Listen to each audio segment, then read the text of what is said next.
When the Trump administration says that they are hiring on the merits, what exactly do they mean? Because everything they seem to do is just chaos. It's just in shambles. Nobody knows what they're doing. And when it comes to foreign policy, these things can't be any more catastrophic.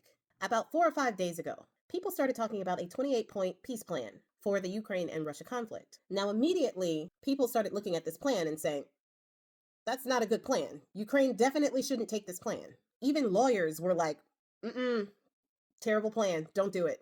But naturally, Bone Spurs really started pushing this plan. The plan included giving up the Donbas region as well as the Crimea Peninsula. It put a 600,000 cap on Ukraine's military, so they couldn't have more than 600,000 members. I wonder why that could be. The plan would call for Ukraine not to seek membership into NATO, which they are actively doing. The plan included concepts of security guarantees from the US, even though, to the surprise of no one, there is no details about what kind of security the US would be giving them.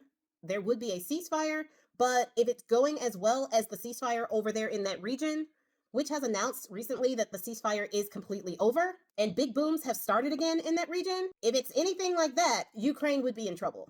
And the plan would also include concepts of a promise that Russia would not invade other countries. This is a 28-point plan that does nothing but favor Russia.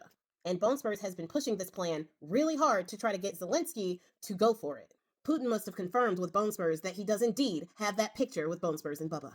Now, this plan was so much in favor of Russia that people started asking questions. So the senators started asking Secretary of State Marco Rubio where this plan actually came from. Now, initially, he said that the plan had nothing to do with the United States and it was a Russian plan.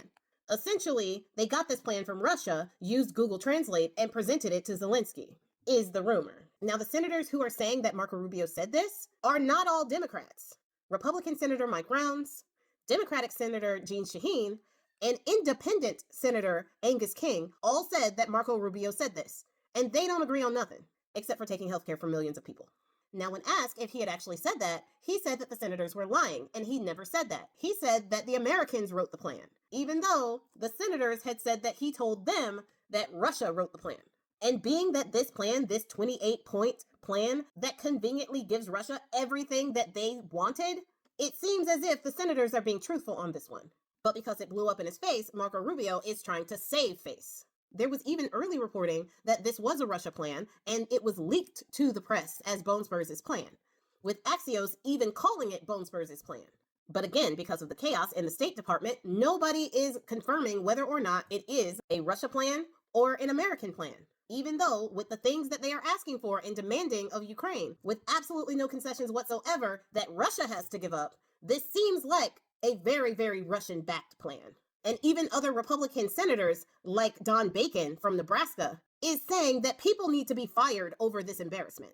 Because it is. It is embarrassing that the United States has fallen this much, where there is this much chaos in this administration. They do not communicate with each other. They do not know what they are doing. They are beholden to other governments and make their decisions based on that. Whether it is money that they are getting from said governments, deals that Bone Spurs and his family are personally making from said governments, or the possibility of governments like Russia and is not so real having actual blackmail material on the POS and chief of the United States.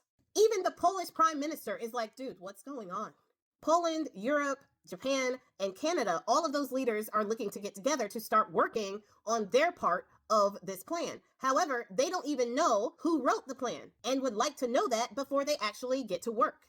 As the Polish prime minister said in a post, the whole thing is just embarrassing for the United States. How the mighty have fallen.